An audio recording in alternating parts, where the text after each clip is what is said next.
নমস্কার বন্ধুরা, আমার নাম হচ্ছে অঙ্কুশ দে, আপনার হচ্ছে অঙ্কুশ দে রিভিউ। সো আজকে আমি রিভিউ দেবো হচ্ছে Raghu Dakat, starring Dev, Sohini, Idhika, Anirban Bhattacharya and Om Sahani. The lead role written and directed by Dhruba Banerjee. So কেমন লাগলো সিনেমাটা? আমি সিনেমাটা প্যাকড হলেই দেখেছি অ্যান্ড রক্তবীজ 2 তারপরে দেখতে গেছি, তারপরে এসে আমি একবারে রিভিউটা বানাচ্ছি। সো একটু লেট হতে পারে, রাতের মানে বিকেলের দিকে আসতে পারে।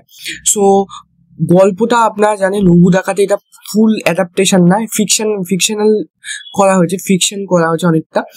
সো গল্পটা কি হয়েছে, রঘু ডাকাত যে একজন ডাকাত, সে ইংরেজের থেকে ডাকাতি করে নিজের মানে গ্রামে সব দেয়, মানে রবিন হুড টাইপের ক্যারেক্টার। আর সেটা আটকানোর জন্য অনির্বাণের ক্যারেক্টারটা আছে, মানে ইংরেজরা অনির্বাণকে ডাকে। এবার এই অনির্বাণ আর রঘু ডাকাতের মধ্যে একটা টাসেল হয়, প্লাস অনেক কিছু একটা অ্যাঙ্গেল আছে, তা আমি বলবো না, যেটা বললে আমি স্পয়লার দিয়ে দেবো। So positive point, negative point. প্রথম positive point of this film is the scale. এই সিনেমাটার যে স্কেল, ভিজুয়াল, সেটা আউটস্ট্যান্ডিং। সিনেমাটার ভিজুয়াল আর স্কেল ইজ নেক্সট লেভেল, সত্যি কথা। আর এর মধ্যে প্রোডাকশন ভ্যালু, আমি SBF কে ধন্যবাদ দিতে চাই যে এত বহুত পয়সা খরচা করেছে, and মানে ডিজাইন প্লাস সিনেমাটা, মানে আর্ট ডিজাইন প্লাস কস্টিউম, যে লুক অ্যান্ড ফিল, এই পিরিয়ডিক লুক অ্যান্ড ফিল আনার চেষ্টা করেছে, that is very much beautiful and খুব রিয়েলিস্টিক লাগে, কোনো জায়গায় আর্টিফিশিয়াল লাগে না। অ্যান্ড ভিজুয়ালি সিনেমাটা খুব ভালো, সিনেমাটিক্যালি ইটস মানে খুবই খুবই খুবই ভালো বলতে পারো। সেকেন্ড যেটা পজিটিভ লেগেছে সেটা হচ্ছে অ্যাক্টিং। আর এই সিনেমার মধ্যে সব থেকে বেস্ট অ্যাক্টিং আমার দুজনের লেগেছে, একটা হচ্ছে সোহিনী সরকার, একজন হচ্ছে অনির্বাণ ভট্টাচার্য। অনির্বাণের ক্যারেক্টারটা প্রথম থেকে আছে, আর আগেরবার যখন যিশু সেকেন্ড হাফে হারিয়ে গেছিল, ক্লাইম্যাক্সে যে একটা ক্লাইম্যাক্সটা মজা আসেনি, যে দেব টাটাই করে যিশুকে মেরে দিচ্ছে হয়ে গেল, বাট এখানে অনির্বাণ ভার্সেস দেব ক্লাইম্যাক্সের ট্যাসেলটা মজাদার আছে। অনির্বাণের পারফরমেন্স, সোহিনী একটা কান্নার সিন যেটা আপনার ট্রেলারে দেখবেন, বাট ওই সিনটা সিনেমা হলে ইম্প্যাক্ট আলাদা থাকে। রূপা গাঙ্গুলি অ্যাক্টিংও ভালো। আমার দেবের acting as a Dev, action ভালো করেছে, দেবের অ্যাক্টিংও খুবই ভালো আছে। কিছু কিছু পোর্শনে দেব ফাটিয়ে দিয়েছে বলতে পারো। এইসব ক্যারেক্টার, এটা একটা মাস সিনেমা মানে কি, হিরোকে সেলিব্রেট করা, এখানে হিরোকে সেলিব্রেট করছে। সো দেব ওখানে নিজেকে, মানে দেব তো এরকম সিনেমা করে এসছে আগে, মাস সিনেমা। সো সেরকম ভাবেই দেব নিজের টোনটাকে চেঞ্জ করেছে, অ্যান্ড ডেফিনেটলি দেবকে খুব ভালো লাগছে, খুবই ভালো। আর সাপোর্টিং ক্যারেক্টার খুবই স্ট্রং, সানিয়াকে ভালো অ্যাক্টিং করতে দেখলাম, অ্যান্ড খুবই ভালো লাগছে, যে ট্যালেন্ট আছে ছেলেটা। এবার সাপোর্টিং ক্যারেক্টার খুবই স্ট্রং। থার্ড পজিটিভ পয়েন্ট হচ্ছে স্ক্রিন প্লে আর ডায়লগ। আমার স্ক্রিন প্লে 60% বেটার লেগেছে। এই সিনেমাটা ফার্স্ট হাফ খুবই ভালো, অ্যান্ড দ্য তিনটে টুইস্ট আছে। একটা টুইস্ট ইন্টারভেলে, যেটা হচ্ছে ক্লিপ অ্যাঙ্গার ইন্টারভেল হয়, ওই টুইস্টটা আনপ্রেডিক্টেবল ছিল, ওটা আপনার প্রেডিক্ট করতে পারবেন না। অ্যান্ড টুইস্টগুলো যদি আপনি একটু লজিকটা সই দেন, টুইস্টগুলো আপনাদের মজা আসবে। একটা টুইস্ট তো ইন্টারভেলের সময় মজা আসবে।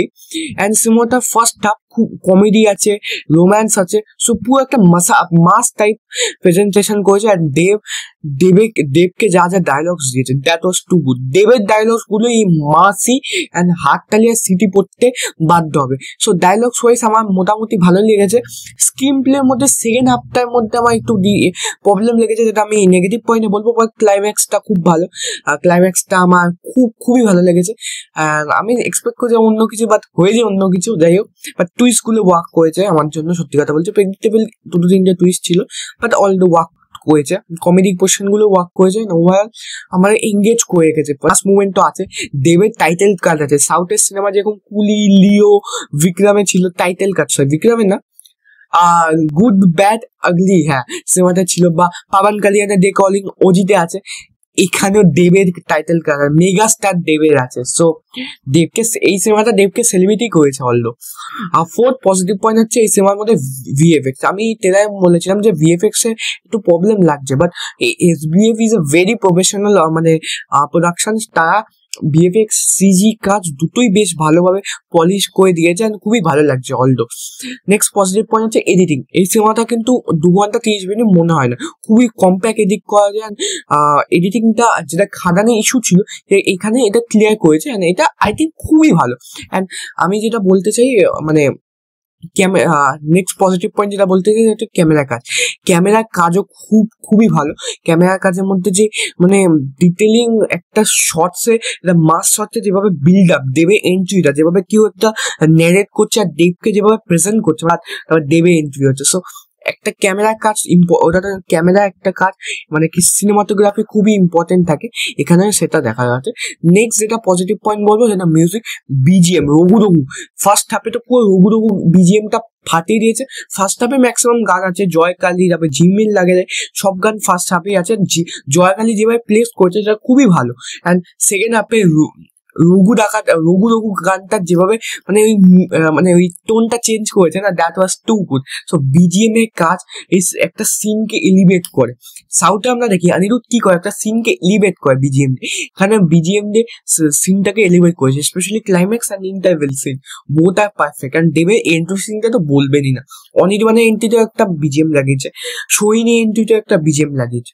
So that's all the positive point. এবার আমি নেগেটিভ পয়েন্টে চলে আসি। This frame is the action. এই সিনেমার অ্যাকশন একদমই ভালো না। দেব যে জায়গাগুলো মাসি অ্যাকশন করছে সেই জায়গাগুলো ভালো, বাট ক্লাইম্যাক্সে অ্যাকশন একদমই ভালো না। খাদানে অ্যাকশনটা ঠিকঠাক ছিল, আমি বলেছিলাম অ্যাকশনটা একটু প্রবলেম আছে, বাট চলে যায় কারণ কি ওটা মাস সিনেমা ছিল। বাট আমি বাংলার মধ্যে এটা আমি একটা প্রবলেম দেখেছি যে রিসেন্টলি অ্যাকশন রক্তবীজ 2 এর অ্যাকশন অতটা ভালো না। সো অ্যাকশনটা কেন ভালো হচ্ছে না? লাস্ট ভালো অ্যাকশন আমি দেখেছিলাম রাবণ দেন চেঙ্গিস, আর কিন্তু আমি অ্যাকশন ভালো দেখতে পাচ্ছি না। জিতে রাবণের বেস্ট অ্যাকশন ছিল, আমি সত্যি কথা বলছি। সো কিডন্যাপেও ভালো অ্যাকশন ছিল দেবের সিনেমা, বাট এই সিনেমার মধ্যে অ্যাকশনটা একদমই জমেনি। স্পেশালি একটা মানে ওয়ারিয়ার্স মতো একটা অ্যাকশন সিন আছে, সেই জায়গাটা আমার একদমই জমেনি। আর কিছু কিছু জায়গায় অ্যাকশনটা ঠিকঠাক চলে যায় মোটামুটি, বাট সিনেমার মধ্যে যা খরচা করেছে, যা হাইপ বানিয়েছে যে এত বড় অ্যাকশন সিনেমা, সেটা কিন্তু মানে অতটা দিতে পারিনি আমাদের অ্যাকশনটা দেখে আমি ডিসঅ্যাপয়েন্টেড হয়েছি। দ্বিতীয় নেগেটিভ পয়েন্ট হচ্ছে আমার কিছু কিছু জায়গায় রেখেছে গানের প্লেসমেন্ট, ঝিলমিল লাগে রে। গানের প্লেসমেন্ট প্লাস রোমান্টিক ট্র্যাকটা নিয়েও বলতে রে, ঝিলমিল লাগে রে ওই থাইল্যান্ডে যেরকম শুটিং করেছে, that was not fitting in the plot. এই গানটা যদি মানে কেটেও দিত, সিনেমাটাকে কোনো সার্ভ করছিল না, আর ছোট হয়ে যেত সিনেমাটা। অ্যান্ড রোমান্টিক ট্র্যাকটা খুবই খুব ক্রিঞ্জি।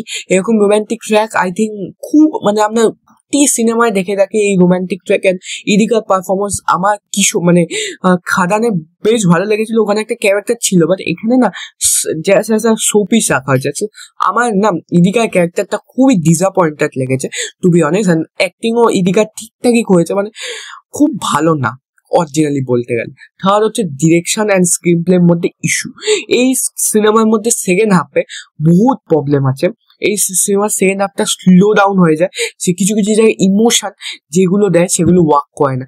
সিনেমার ডিরেকশনের জন্য ইমোশনটা না ওয়ার্ক করে না। এই সিনেমার মধ্যে প্রিয় ইমোশন আছে অনেক, অনির্বাণ আর দেবের একটা পাস্ট আছে, সেই জায়গায় ইমোশন দিয়েই সিনেমাটা বেস্ট।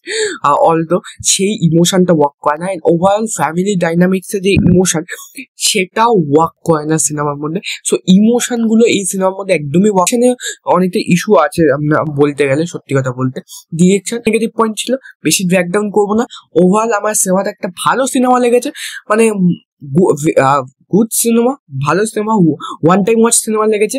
আপনারা যাবেন, হলে যাবেন, দেবকে দেখবেন, সিনেমাটা মানে এঙ্গেজ থাকবেন। আমি এটা বলতে পারি যে সিনেমাটা আপনি এঙ্গেজ থাকবেন, আর দেবকে দেখে আপনি পাগল হয়ে যাবেন, এইটা আমি বলতে পারি। বেশি কিছু বলছি না কারণ কি স্পয়লার হয়ে যাবে। দেব অ্যান্ড টুইস্ট গুলো মজা পাবেন, ক্লাইম্যাক্সটাও অনির্বাণকে দেখেও মজা পাবেন, এটাই বলতে চাই। সো এক্সট্রা রিকমেন্ড করি যদি আপনি এই পুজোয় একটা মাস সিনেমা দেখতে চান আর পুরো দেবকে ফিরে আসতে দেখতে চান, সো আপনারা দেখতে পারেন এই সিনেমাটা।